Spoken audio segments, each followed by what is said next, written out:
প্রথমে মাছটাকে ভেজে রেখে দিয়েছি, তারপর ক্যাপসিকাম আর টমেটোটাকে রেডি করে রেখেছি, এগুলো মাছের ঝালে দেবো বলে 2 পিস করে রেখে দিয়েছি। 2 পিস করে টমেটোটাকে মাছের ঝালে ভালো করে ভেজে নেব তেলের সাথে।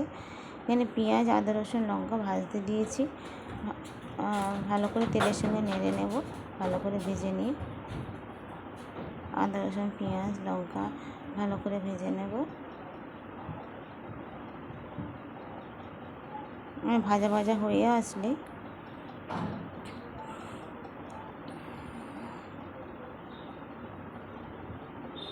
আর একটু নেড়ে চেড়ে নেব ভালো করে। আদা রসুনটাকে ভালো করে না ভেজে নিলে কাঁচা গন্ধ লাগে, তাই একটু ভালো করে ভেজে নেব। আমরা একটু অল্প তেলেই একটু ভাজা ভাজা করি।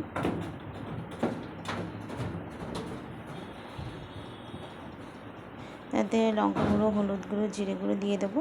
আর কাঁচা লঙ্কা, আদা বাটা, রসুন বাটা তো দেখেইছো, কাঁচা লঙ্কা বাটা সব দিয়েছি, দিয়ে আগে ভেজে নিয়েছি। তারপরে গুঁড়ো মশলাগুলো দিচ্ছি, লঙ্কা, হলুদ, জিরে গুঁড়ো দিয়ে এবার নেড়ে চেড়ে দেবো যতক্ষণ না তেল ছাড়ছে। এটাকে নাড়তে থাকবো। পেঁয়াজটাকে ভালো করে ভেজে ভেজে নেবো, মশলার সাথে ভেজে ভেজে নেব। এবার ক্যাপসিকাম ও টমেটোটাকে দিয়ে দেবো, অল্প একটু নুন ছড়িয়ে দেবো। ক্যাপসিকাম আর লঙ্কাটাকে একটু নুন ছড়িয়ে দিয়ে আর একটু ভেজে পরিমাণ মতো জল দেবো। জলটা দিলে ঝোলটা ফুটে যাবে। ঝোলটা ফুটে গেলে ধনেপাতা কটাও দিয়ে দিয়েছিলাম। এবার মাছ কটা বিছিয়ে দেবো, দিয়ে একটু চাপা দিয়ে দেবো। কেমন হচ্ছে রান্নাটা কমেন্ট বক্সে অবশ্যই জানাবে। সবাই সুস্থ থাকবে, ভালো থাকবে।